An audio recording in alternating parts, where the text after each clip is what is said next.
class, Mr. Kuhn here. This video is going to go along with the first half or so of Unit 5, which is on stars. Today's topic is going to be the star that we are most familiar with, which of course is the Sun. So I want to begin with just some pictures of the Sun taken with cameras that are recording different parts of the EM spectrum. So these first two images are images of the Sun taken with visible light. The picture on the left is taken basically through a piece of dark glass. The image on the right is taken with a camera with a special kind of solar filter. Remember, if you're looking at the Sun in space, the Sun would appear white. Because of our atmosphere, because of the ways that it scatters different wavelengths, the Sun appears yellow on Earth. And remember back in Unit 3, I believe, the Sun actually emits, in terms of visible light, its maximum wavelength is in green. But of course, if you were in space, you'd see all the wavelengths combined, which is why it appears white. So this is an image taken with an ultraviolet camera. The white spots are just higher intensity. This one is showing infrared. The dark would be relatively cooler regions compared to the orange or white or yellow. X-rays. It's interesting. Remember, the Sun gives off the entire EM spectrum. So in terms of the Sun's atmosphere, so keep in mind the Sun is basically, people call it just a giant ball of gas in space. It's not quite that simple. But really the whole thing is atmosphere. The whole thing is gas. Going from lowest to outermost layer, the photosphere, which is the bottom of this diagram, is the lowest layer, or actually the highest layer, I should say, that actually gives off visible light. So the Sun appearing yellow, that light is what comes from the photosphere. Above the photosphere is the chromosphere, and notice the temperatures are getting hotter as you get further out. And the outermost layer is the corona, which of course is Spanish for crown. The corona is a wicked. It's full of, it's so hot that the gases just become ionized, which means the electrons basically get stripped off. So it's basically a supercharged soup of plasma, which just means ionized gases. Basically just a bunch of hydrogen nuclei, which is just a proton, maybe some helium nuclei too, where the electrons have been stripped off. It's incredibly hot. Normally, you cannot see the corona. The layer that you see when you see the Sun in space is the photosphere. You can see the corona. The corona does give off a tiny bit of visible light, but because the photosphere is so bright, you can't see the corona. But during a total solar eclipse, you can. This is one taken. You can see little prominences. The photosphere is blocked out, so you can see the corona in all of its glory. Here you actually see a star. Obviously, this picture was taken during the day because it's a solar eclipse, and so this star would not normally be visible because it's daytime. You might remember a couple years ago there was a total solar eclipse in August 21st of 2017, and many of you might have been at St. Joe's to watch it. This picture was taken. I want to say it was around 3 o'clock in the afternoon, if memory serves. It was in the afternoon. And here you can see our Sun's corona. It's pretty cool. So one thing that you have to recognize about the Sun, I called the corona wicked because the corona, gives off what's called the solar wind. And the solar wind isn't wind in the traditional sense. It's wind in that it's just the Sun bathes the solar system in ionized charged particles, which shoot out from the Sun in all directions. They go past Neptune. We call them the solar winds, and it's the medium of the solar system. Everything within what we call the solar system is just bathed in these charged particles called the solar winds. Earth is very fortunate in that it has a magnetic field which deflects the solar winds either around the Earth or down into the poles. When the charged particles of the solar winds interact with the poles at a certain angle, it creates the auroras that you can see at the northern and southern poles. Mercury doesn't have a magnetic field, so the solar winds from the Sun just I mean, they're just beating on Mercury all day long, but the Earth is protected by its magnetic field.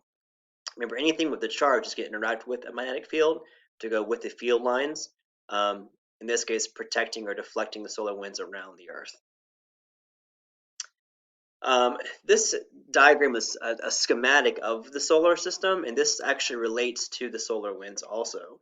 So let's go through these terms. So, we said how the system is bathed in charged particles from the sun. Those charged particles go faster than the speed of sound. Um, as they go past Neptune, they do slow down, and there's a boundary called the termination shock. And that boundary is when they go subsonic, when they go slower than the speed of sound. And we've discussed the two Voyager probes in some depth, and both Voyager 1 and Voyager 2 passed the termination shock. Of course, they have instruments which can detect charged particles. They can detect the solar wind. The heliosphere is just what you call everything inside um, the sun's reach. It's bathed by the solar medium that is the solar winds. Um, the heliopause would be basically when the solar winds stop. And they stop largely because they run into just the interstellar medium. What that actually is a super question, which I don't fully understand, but it's just the medium, um, the gases that come from supernova from other stars. I'm not sure, but it's the medium that bathes interstellar space. And when the solar winds meet the interstellar wind, they stop. And that boundary is called the heliopause.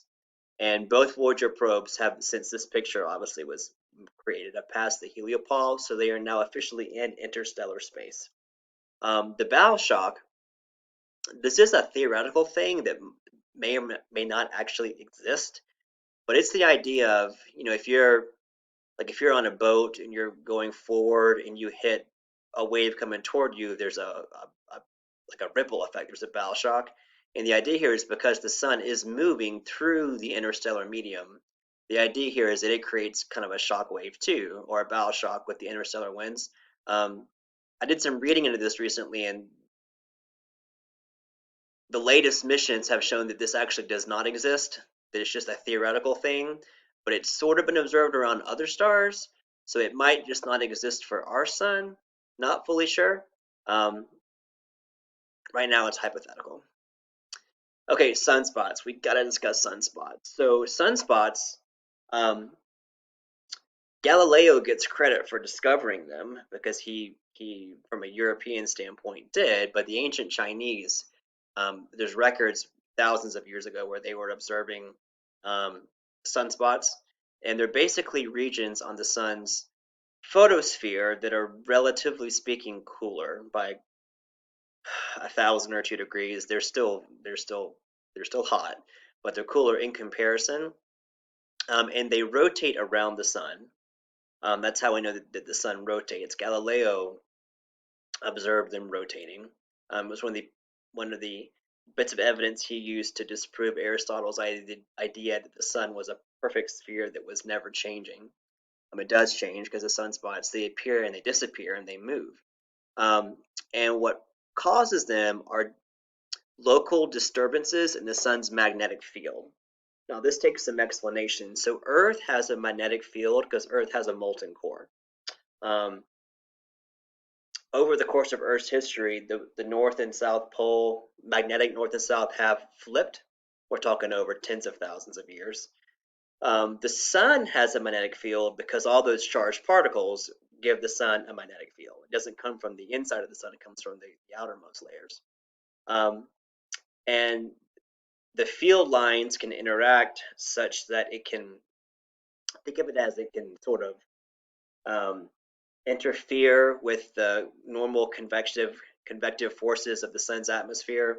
It stops the gases from moving. This picture, I love this picture because to me you can almost see magnetic field lines. I'm not positive that's what these actually are, but they look like field lines that are like blocking the gases here. Might not be quite that simple. But the fact is, the sunspots appear and disappear because these magnetic field lines will eventually kind of burn themselves out. And when they do, sunspots give off solar flares or prominences. Sunspots do, um, there's a pattern of activity every 22 years or so. You start a new cycle um, of high intensity where you might have hundreds of sunspots, the periods where you only might have a couple dozen or even less. And I think it's every 22 years, or at least every couple decades, the sun's north and south poles actually flip, which is crazy. But all of these phenomenon, sunspots, flares, prominences, are caused by the sun's magnetic field lines, which is kind of crazy. Um, so this is super important. So this topic is the idea of spectroscopy. Um, so let's just look at this picture for a second. So the top part of this picture is called hot black body. Just say it's the sun, and the sun's light is going through a cloud of gas. Um, Actually, let's do this bottom one first. If you took the sun's light, put it through a prism, there's nothing in between the sun and the prism. It's just light. You get a Roy G. Biv continuous spectrum. If there was a cloud of gas, um, and you put the light through a prism, you get a spectrum with these weird black lines. And the black lines represent light that's not there. So where's that light? So that's light that got absorbed by the cloud. You know that, I mean, clouds can block light. Different elements absorb unique banding patterns of EM radiation, in this case, visible radiation. Um, these are called absorption lines because since they're missing, they were absorbed by the cloud. If the cloud itself was giving off light, um, if it was hot, like notice this light doesn't come from the star, it comes from the cloud itself, you get what are called emission lines. And that's light that's being given off by the cloud because it's glowing. So absorption lines is light that got lost, that got absorbed by the cloud, by an element. The emission lines is light that was emitted by the cloud because it's hot by elements. Okay. If you take the sun's light, put it through a prism or a diffraction grating like the rainbow glasses we looked at a while ago, you see all these patterns of black lines. So what's going on here? So the deal is on Earth, we can figure out like what the absorption lines are for hydrogen. And basically, you just take a glass tube full of hydrogen, shine light through it, put a prism on the other end, and see what wavelengths are not there. That's what this top line would be. Notice there's this really prominent line in red. It's called the hydrogen alpha line because it's lots of things of hydrogen. And it's a very distinctive line that you can use to match up the other lines. Same scenario with a tube full of hydrogen. We'll like put electricity through it, shock it so that it actually glows. That's what a neon signs. Neon glows red. It's just a tube of neon gas. You flip the switch, you put electricity through it, it glows red. So here it'd be the same thing with hydrogen, and you see there's 5 distinct hydrogen lines. Those are called emission lines. Now, the example that I have here for you, the absorption lines and the emission lines are like exact opposites. Um, what hydrogen absorbs and what hydrogen emits seems to be like the same wavelengths, and that's not always the case. Usually, like it's possible for an element to absorb a wavelength of light and then re-emit it as a different wavelength. Um, like think about a hot light bulb shining on a piece of black paper. The black paper heats up, so it's absorbing visible light, but it's not glowing. It doesn't re-emit visible light. It re-emits infrared. But with these lightweight, light atomic weight gases like hydrogen and helium, oftentimes the emission lines, the absorption lines are basically the same thing. Um, yeah. Okay. So for our purposes, they're going to be the same thing. So this top diagram shows a spectrum of sunlight with absorption lines. There's a bunch of lines. I'm gonna go back here. There's hundreds of lines. You need a computer to really tease all these out. But notice this diagram shows the hydrogen emission spectrum. That line matches that line. These 3 match these 3. So can I assume that star has hydrogen in it? Yeah, you can. That's how we figure this stuff out. We don't sample stars. Aside from our sun, they're light years away. That would take too much time. What we can sample is the light coming from the star to Earth. So I can tell you what elements are in the star Sirius or the star Betelgeuse or the star I don't know, the North Star by looking at the spectra coming from that star's light. Here I have the sodium emission spectrum. Um, Notice the sodium has very distinct. It looks like one line in yellow. It's actually two lines if you zoom in on it. But those two very distinct. That doublet is missing, and it matches sodium. So based upon this slide, I can tell you that this star has hydrogen in it, and it has sodium in it. Um, this diagram just shows, notice again, you've got that very distinct sodium line or lines. This is how you do spectroscopy. You see what wavelengths are being absorbed or being emitted and match them to what we know happens on Earth. Helium, for example, the element helium was first discovered on the sun. People found the emission lines from the sun corresponded to an element no one had seen before. They named it helium for Helios, for the sun god. And helium is very rare on Earth. It wasn't until later that someone actually discovered helium on the Earth. Um, and spectroscopy is cool because this is how we determine. And this isn't just for space. For astronomy, we can determine how much lead's in the water, how much dissolved oxygen's in your blood. We can tell all kinds of things using spectroscopy, and we've discussed doing this obviously with visible light, but you can do it with infrared, UV. You can do it with the entire EM spectrum just by seeing what wavelengths are there and what wavelengths are not there. This just shows some other elements from the sun: hydrogen, helium, sodium, oxygen, iron. Iron's crazy. By matching in this case, their emission lines, matching them to what you see from the star. This is a periodic table of the elements, but instead of giving you the normal atomic data, it shows you the emission lines. I just thought that slide was pretty cool. Okay, so we're going to stop there. That's about the first half of Unit 5, and I will talk to you all later. Bye.